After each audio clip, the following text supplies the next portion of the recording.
First, I want to point out to all of you, this is not your typical astrology prediction video. I do not buy into any of those things. What I do buy into is knowing that different frequencies affect our bodies. Why? Because our cells are made from those frequencies.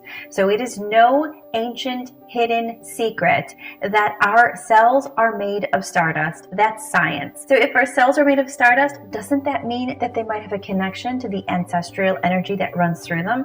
Definitely. Human behavior has shown that time and time again. So my job is going to be to each week tell you what you're going to be thrown off by, what you might feel that comes up out of nowhere, what you might feel is sabotaging your week, so that you can gain an understanding of it, and then you can choose what you want to do with it. Because all of life, you're going to have different experiences, but how you react to them is going to define who you are. Stay tuned.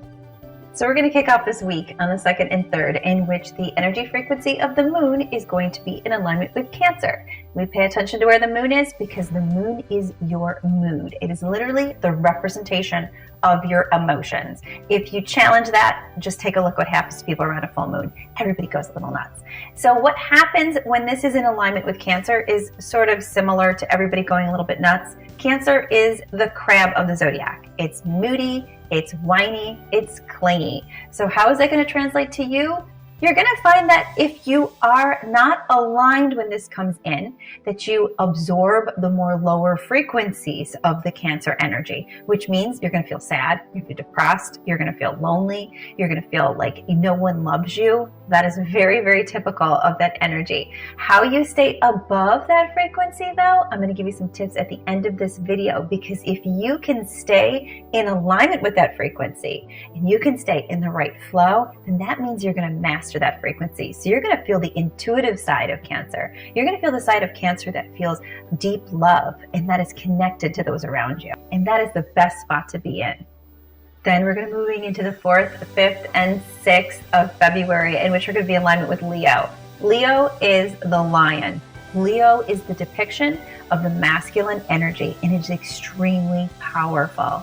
So with Leo, it rules the crown, which is your 7th energy center, which means the intuition is going to be flowing amazingly. Coming off of that Cancer energy towards the beginning of this period is going to be extra heightened because Cancer rules the 6th chakra. So you're going to have that amazing third eye energy open up in a very feminine way, because Cancer is a very feminine sign. And then you're going to move into Leo, which is all masculine and extremely powerful. So if you are on the lower vibration of this energy when it comes in, you're going to have a propensity to be very stubborn, very frustrated, and to feel like it's your way or the highway and not want to listen to anybody and what they have to say. However, if you can understand if those feelings start to flow in, it's just the energy, and you don't read into them, make them stronger, and grow them within you, and you choose to take a moment to take some deep breaths or to realign your energy by quieting the mind, that's going to help bring your energy flow up to the higher circuits, and you're going to find yourself floating through this week with so much intuitive knowledge that you might get some amazing invention that pops into your head that can change the entire world. Who knows? But staying in alignment is key.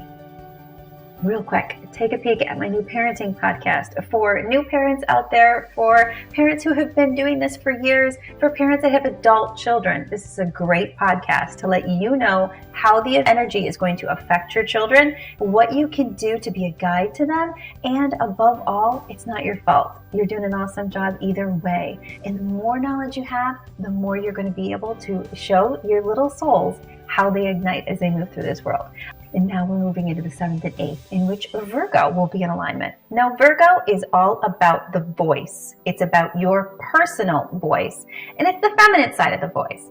So Virgo is all about wanting to express yourself, wanting to feel like you're a part of something, and wanting your opinion to be heard.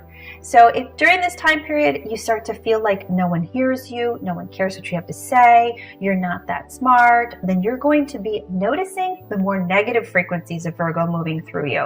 And if you cultivate those frequencies, they will grow. So you don't want to do that. You want to try to center yourself when this happens. A great way to do this with Virgo is to use your voice. Turn on some great music and sing. Just allow it to just come out and recenter and rebalance within you. It's going to go a long way. The positive aspects of Virgo, you're going to feel like you can speak with conviction and that your voice needs to be heard and that people care what you have to say. So it's much better to be on the more positive end of this frequency because it's going to allow you to express your ideas more clearly than be on the negative end of the frequency where you're inviting in a lot of self-abuse talk. Now, here are your Astrolo tips for the week. One thing you want to do is you want to use that voice. So like I just mentioned, make sure that you are singing and releasing that energy out. When the energy comes through at the beginning of this week of that heavy Cancerian energy, take a moment to draw a nice bubble bath and maybe light some candles because you'll bring in the element of Leo into that moment and just allow yourself to sit there and give yourself the self-love that you need as you relax and let that energy flow through you. That's a great tip on keeping this energy balanced as we move through the week. And of course, the ultimate way of keeping this energy balanced is going to be all about aligning with it. Up on your screen, you are going to see the star salutation poses for Cancer, Leo, and Virgo. Those 3 poses. So taking a very short time during the day to go into each one of these poses and take 3 deep breaths, that is going to invite the frequency energy from meridians to draw in what is currently in alignment and keep you on the more balanced side. Because we are a mind, a body, and a spirit. And when you cultivate all 3 of them together, that's when magic happens. So as we're working through how this is emotionally going to be hitting you, that's going to be very strong for how things are going to be working through your mind and even your body. And as we work through these tips on how you balance with them, that's where we align your spirit. And once those 3 are aligned, magic happens. So take the time out to do these poses. I dare you. You're going to feel awesome. Thank you so much for watching. My name is Jillian Grace, and don't forget to hit like, subscribe, and share so we can spread this light. So many people have this knowledge, and so many people are searching for this knowledge. So let's keep spreading it as much as we can so that we can help anyone who needs to ignite during this amazing time period here on Earth. My name is Jillian Grace, and I'll see you next week.